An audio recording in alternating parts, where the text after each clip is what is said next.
What's up, guys? Brian Grossman here with Grossman Woodworking and DIY. And on today's video, we're going to be building this really cool but very simple kids picnic table.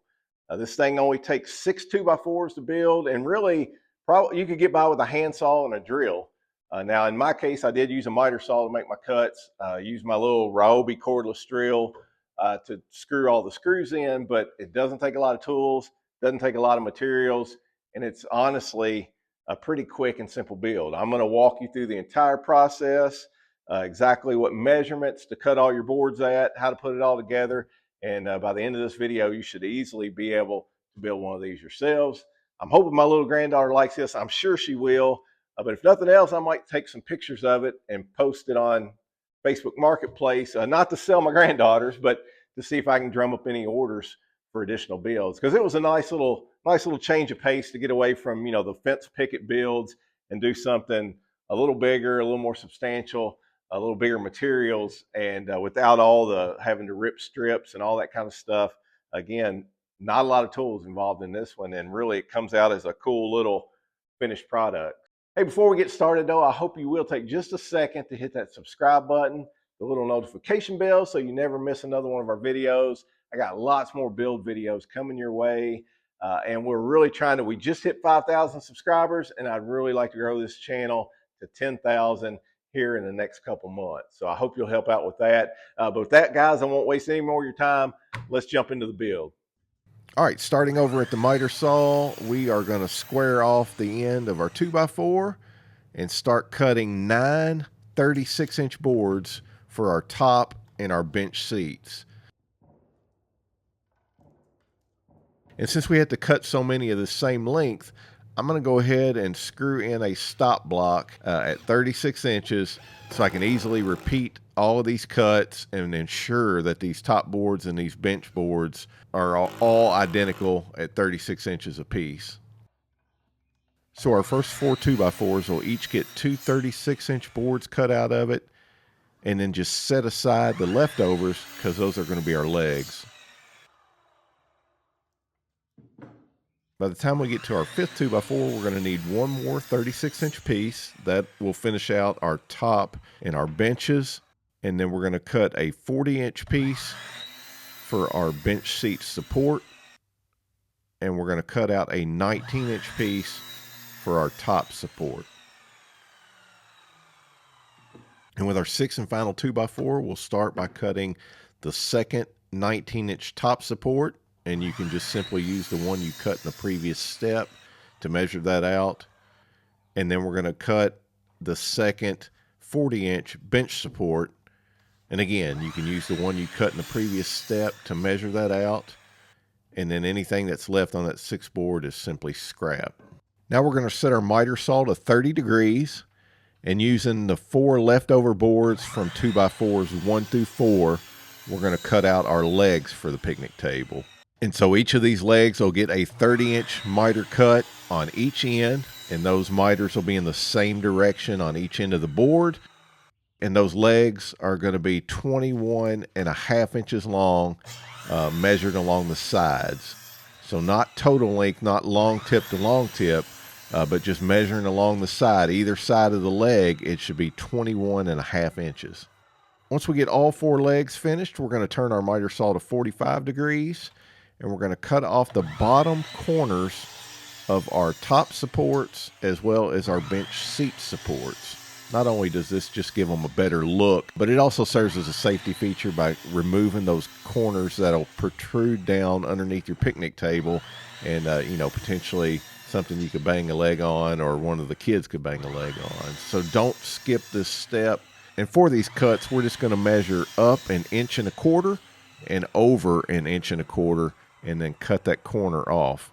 And while the miter saw is still set at 45 degrees, we're going to go ahead and cut off the outside corners of the bench seats as well. Again, just as a safety feature to get rid of those sharp corners. And I should have done this to the outside corners of my tabletop as well. But it should look like this when you're done. Next up, sanding. And more sanding. And more sanding.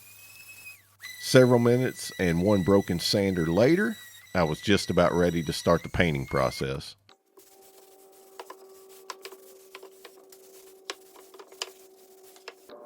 For the top boards and the bench seats, I went with a really light colored exterior semi-transparent stain and sealer. And then for the rest of the picnic table, I went with a blue exterior primer and paint. With the painting complete, we can start the build process. And to help make things go a little smoother, I placed these two boards on my workbench to help me get the leg angles and spacing just right. Now for me, these two boards lined up about 18 and 9/16 inches apart. And of course you would want that measurement to be the same on both ends. But the main thing is when you put the legs down flat on that bottom board, then of course they should meet the top board flat as well, whatever distance that requires. And the top of the legs, the inside of the top of the legs should be exactly 8 inches apart. That's the key part of this.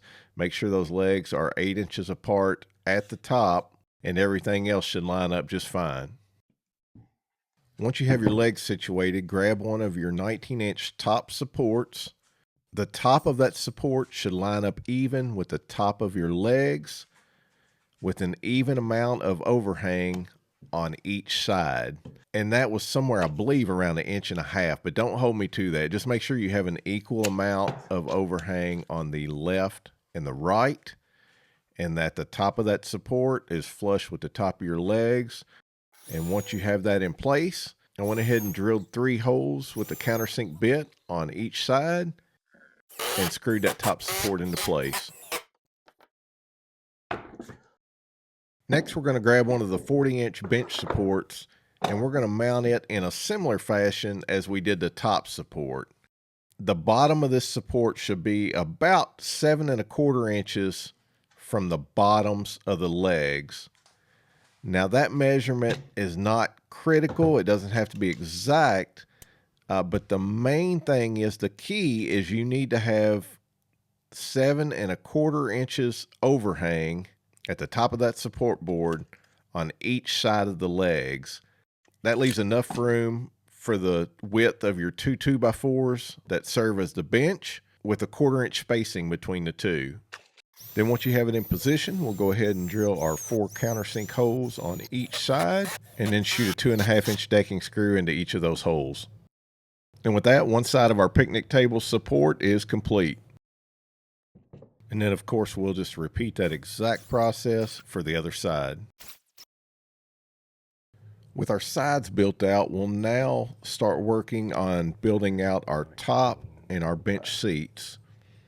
And I like to start with the middle board on the top. Now I'm going ahead and marking the middle of my 19-inch support board here on one side. So you'll mark that at 9.5 inches. And then with that marked, I'll go ahead and grab the board that I'm going to use for the middle of my top. And I'm going to make a mark at 2 inches, because the top of the picnic table will have 2 inches of overhang on each side. And I'll also make a mark in the middle of the 2x4 at 3/4 inch to line up with the mark I made in the middle of that top support. That way I can make sure that this board is centered exactly where it needs to be. Now the problem I ran into at this point was I was struggling to figure out a way to hold these sides in place while I mounted this first top board. And this is where, if you were going to build more than one of these, a jig of some type would really come in handy. But I did not want to stop and take time to try to build a jig in this circumstance where I was just building the one for now. So I tried a couple different clamping situations before I finally figured out I could clamp one side to the side of my workbench, and then using a 5-gallon bucket and a board for the opposite side, I could line up that middle top board on my one end and get it mounted in place. Once I had it in place on the one side, then getting the other side lined up would become a whole lot easier. And with that, I flipped things around, Lined up the top board with my other side using my trusty headlamp, just making sure that I had my 2 inches of overhang and that my 2x4 was lined up exactly in the middle of my 19-inch brace. Drilled my countersink holes and shot in my 2.5-inch deck screws. With the center board in place now to hold our 2 sides upright, we can go ahead and start on our bench seating. So grab 2 of the bench boards, put them in place. The outer edge of that outer bench board should be flush with the edge of the braces.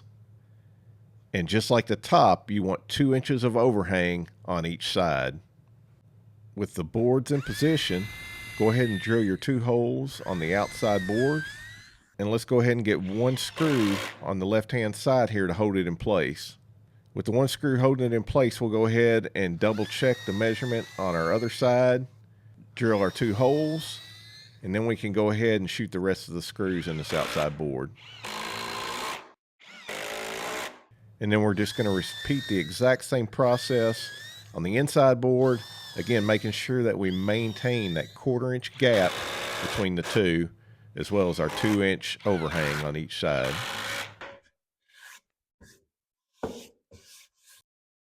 Then we'll just flip our picnic table around. Then we're going to put the other bench sheet on, going through the same exact steps. Now with the benches complete, all that's left is to finish out the top. We'll start by getting all the boards in place, dry fitting them, and just kind of getting them in the position we want them to be in. And then starting with one of my outside boards, I'll get a level up here just to make sure that the board is square with that center board that we've already screwed down.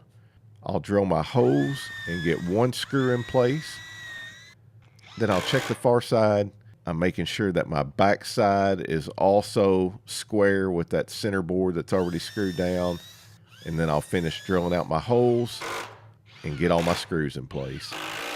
And by the way, the gaps between these boards should be about 3/8 of an inch, but honestly, I'm just eyeballing it and getting them to where I think they look as even as possible across the top. But if you prefer to measure, there should be about a 3/8 of an inch gap between each of these top boards. And then one by one, we're going to finish attaching our top boards, just making sure that the ends of our picnic table stay square and that all the boards are even with one another. We're going to make sure that we maintain that 3/8 inch gap across all 5 of those top boards. And from there, we'll just drill and screw each board down to the table and finish out the project.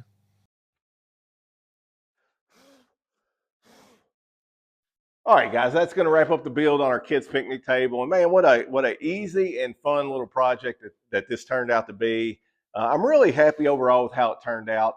I know it's not perfect and some little things bug me. I really got to kind of hone my finishing work because that's an area where I just lack a lot of knowledge and very little experience. So that's something that I'll be working on as I produce more of these or just more woodworking projects in general. If I had it to do over again, I probably just would have used treated lumber and left it as is. And then my son and daughter-in-law could figure out if they wanted to paint it on down the road once that wood dried out. And if I build any of these for clients to sell, that's probably the route I'll go. If I am going to finish them, it's going to be strictly paint. I will not go through staining the top and then painting the rest of it again. It's just a little more hassle than what it's worth for this particular project. But yeah, that's minor in the grand scheme of things. Like I said, it was a fun build. Nice to get away from fence picket projects for once. And again, I think it turned out pretty good for my first attempt. So I hope you'll give it a try. It's a great project for a beginner woodworker with limited tools. And if you do, I would love to see the results. Be sure to let me know in the comments below, or if you've built something like this, or if you would have done something different. Hey, whatever the case may be, drop that in the comments below. I'd love to hear from you. I try to respond to each and every one of those. And I just appreciate all the support, guys. And with that, I will see you guys on the next video.